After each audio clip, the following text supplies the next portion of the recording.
Assalamualaikum warahmatullahi wabarakatuh. Welcome back to my YouTube channel Rina Sari. Baik, terima kasih untuk teman-teman yang sudah bantu support channel ini dengan cara klik subscribe dan komentar-komentar yang positif. Dan untuk kalian yang belum klik subscribe, silahkan sekarang juga klik subscribe, karena subscribe itu gratis, nggak bayar sama sekali. Teman-teman juga nggak akan rugi apabila klik subscribe.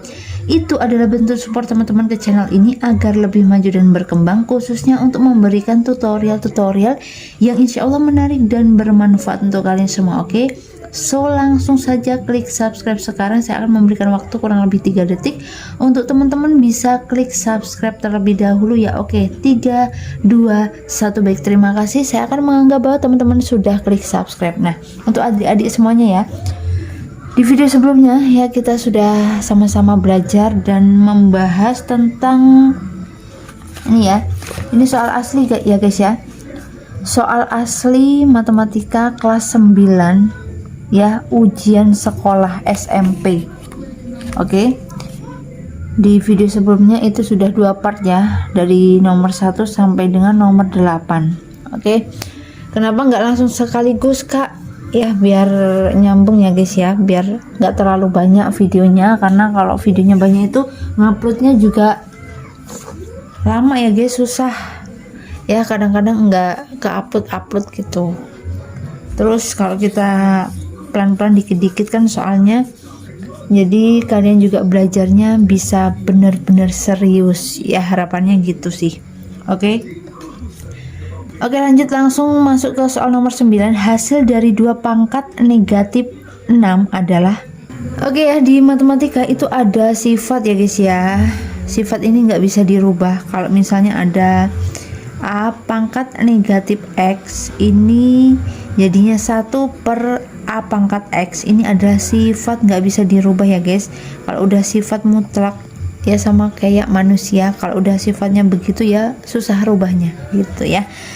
Oke, jadi kalau di sini 2 pangkat negatif 6, berarti kita tulis dulu ya, 2 pangkat negatif 6 itu sama dengan 1 per 2 pangkat 6. 2 pangkat 6 itu bukan 2 kali 6 ya guys ya, karena banyak anak-anak SMP itu yang masih ngitungnya 2 dikali 6. Padahal bukan 1 per 2 pangkat 6 itu gini, 1 per 2 dikali 2 dikali 2 dikali 2 dikali 2 dikali 2 gitu. Berapa? 1 per 64 ya. Jadi jawabannya yang A. Pokoknya kalau ada perpangkatan negatif jangan lupa diubah dulu 1 per ya 2 pangkat 6 gitu guys. Oke guys, lanjut di soal nomor 10. Bentuk sederhana dari 3 akar 14 dikali akar 24 dibagi akar 7 adalah. Nah, kalau teman-teman atau adik-adik semuanya ketemu soal seperti ini ya, ini kan perkalian dan pembagian ini kan setara ya guys ya. Jadi boleh perkalian dulu, boleh pembagian dulu, jadi nggak ngaruh sama sekali. Kecuali kalau misalnya di sini perkalian ada penjumlahan ada pengurangan, kalian wajib melakukan operasi perkalian dulu baru penjumlahan atau pengurangan gitu ya. Karena di sini perkalian dan pembagian itu setara, kita boleh lakukan perkalian dulu atau pembagian dulu. Pilih yang paling mudah. 3 akar 14 dibagi 7, 14 dibagi 7 itu kan 2 ya, berarti 3 akar 2 dikali akar 24. Nah, ini kan lebih mudah ya. 3-nya kita tulis ulang, akar 2 dikali akar 24 itu akar 48. Jadi di sini kita bisa sederhanakan akar 48 ya. Jangan sampai lupa ya untuk penyederhanaannya. Kalau misalnya akar 81 itu kan 9, itu kan mudah ya. Akar 16 itu 4 gitu. Nah, di sini akar 48. Jadi kita pilih ya berapa kali berapa yang hasilnya 48. Gitu ya. Kita tulis ulang. 3 akar berapa kali berapa hasilnya 48. 16 dikali 3 ya guys ya. 16 dikali 3 itu kan 48. Oke, ini penyederhanaannya seperti ini. Jadi kita pilih salah satunya yang bisa diakarkan gitu. Berarti 3 dikali akar 16 itu kan 4 ya. 4 kali 4 itu kan 16. Berarti akar 16 itu 4. Kemudian akar 3 itu tetap ya. Jadi 3 kali 4 12 akar 3. Jawabannya yang C.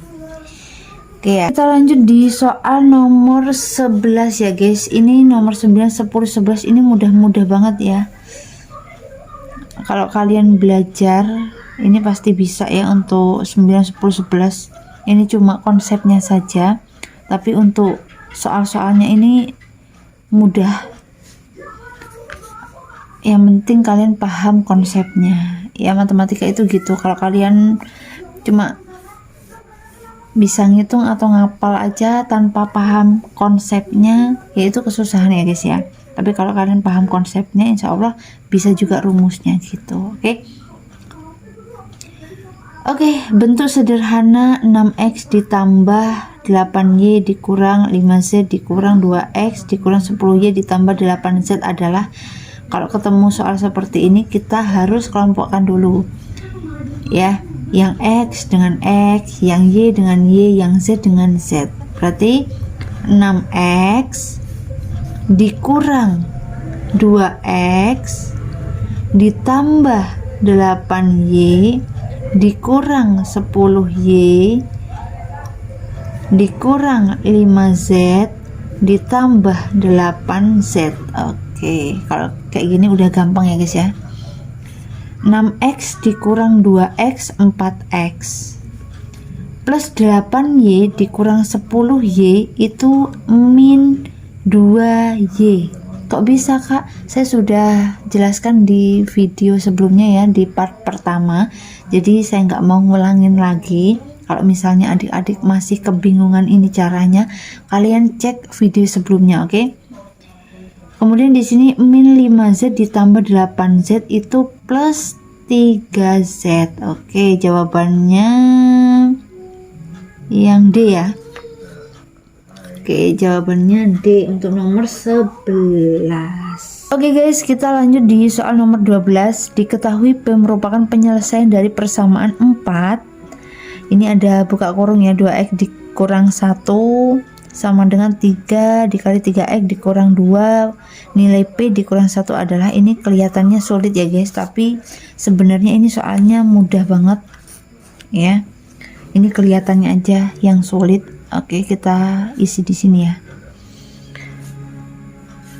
4 ya, kalau ada buka kurung seperti ini berarti 4 ini dikalikan semua yang ada di sini, bukan dikalikan 2 ini aja atau dikalikan 1 aja, tapi dikalikan semua. Oke. 4 dikali 2x itu 8x. 4 dikali 1 itu 4 ya. Berarti dikurang 4. Oke. Sama dengan 3 dikali 3x itu 9x. 3 dikali 2 itu 6. Berarti dikurang 6. Oke, sampai sini paham ya? Jangan lupa ya, yang x kita kelompokkan dengan x ya. Yang konstanta kita, waduh ini lobet guys, lobet ya. Oke, di sini 8x kita kelompokkan dengan 9x ya. Jadi kita pindah ruas namanya kalau di matematika. 9x kita pindah ruas ke sebelah kiri. Berarti 8x kalau pindah ruas yang awalnya positif pindah ruas jadinya negatif. Berarti min 9x sama dengan min 6-nya tetap. Ini kan min 4 ya. Min 4 kalau pindah ruas jadinya positif. Berarti plus 4. Oke, 8x dikurang 9x itu min 1x sama dengan, ini sama dengan yang tadi ya, caranya sudah ada di video sebelumnya, jadi saya nggak mau ngulangin lagi ya. Kok bisa hasilnya min 1?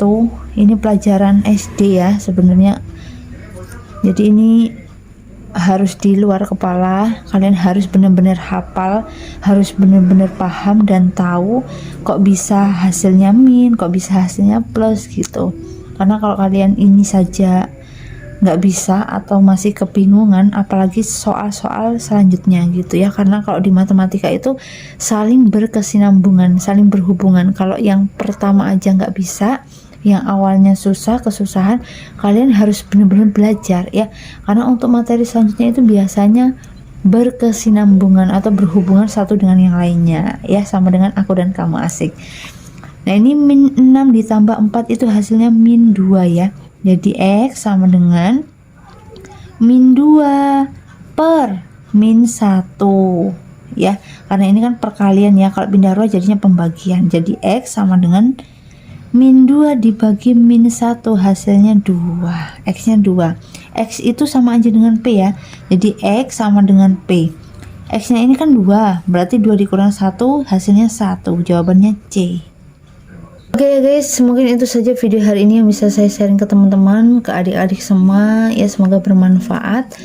Untuk next time kita akan bahas di soal nomor 13 dan seterusnya.